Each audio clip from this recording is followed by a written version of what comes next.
नमस्कार मित्रों, आज की प्रभु चर्चा में हम एक अनमोल रत्न लेकर उपस्थित हैं। फिर करूँगा।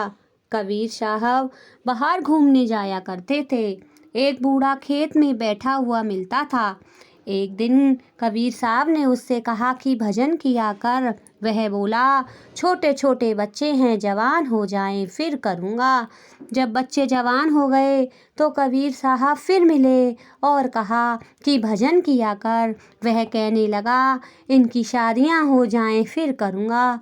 जब शादियां हो गईं तो कबीर साहब ने कहा कि अब क्या विचार है। बूढ़ा बोला, पोतों का मुंह देखने की इच्छा पूरी कर लूं। जब पोते हो गए तो कबीर साहब फिर मिले और कहा कि अब तो भजन कर। जवाब देता है कि पोते छोटे छोटे हैं, जरा जवान हो जाएं तब भजन करूँगा। जब पोते जवान हो गए तो कबीर साहब ने फिर पूछा तो वह बोला, ये लापरवाह हैं, रात में सो जाते हैं, अगर मैं ना जागूं तो चोरी हो जाए। कुछ समय बाद कबीर साहब फिर गए तो वह बाबा ना मिला। पूछा कि बाबा कहाँ हैं। पुत्र पौत्रों ने कहा कि वह तो गुजर गया है। उस बूढ़े को घर की गाय भैंसों से बड़ा प्यार था। वह गाय भैंसे पालता था। एक गाय से उसे बड़ा प्यार था। जब मरा तो गाय के पेट में आया और बछड़ा बना। कबीर साहब ने अंतर ध्यान होकर देखा तो पता लगा कि वह बछड़े का जन्म पाकर जवान हुआ। उसे खूब हल में जोता, बहुत चलाया और आखिर वह बूढ़ा हो गया। जब उनके काम का न रहा तो उन्होंने उसे गाड़ीवान को बेच दिया। उसने भी उसे 10-12 साल जोता।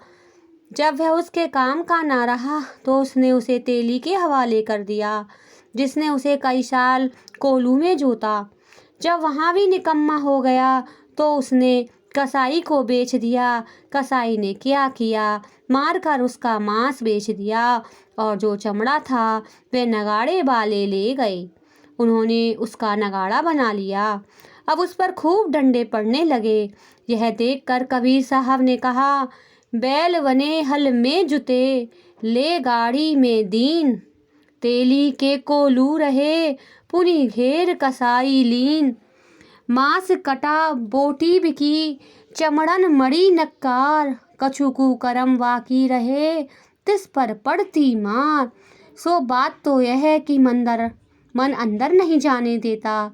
यह हजारों छल करता है। आप रोज सुनते हैं कि मन नहीं मानता। अगर आप उसका मुकाबला नहीं करते तो आपका कसूर है। मन रोए पीटे पर भजन मत छोड़िए।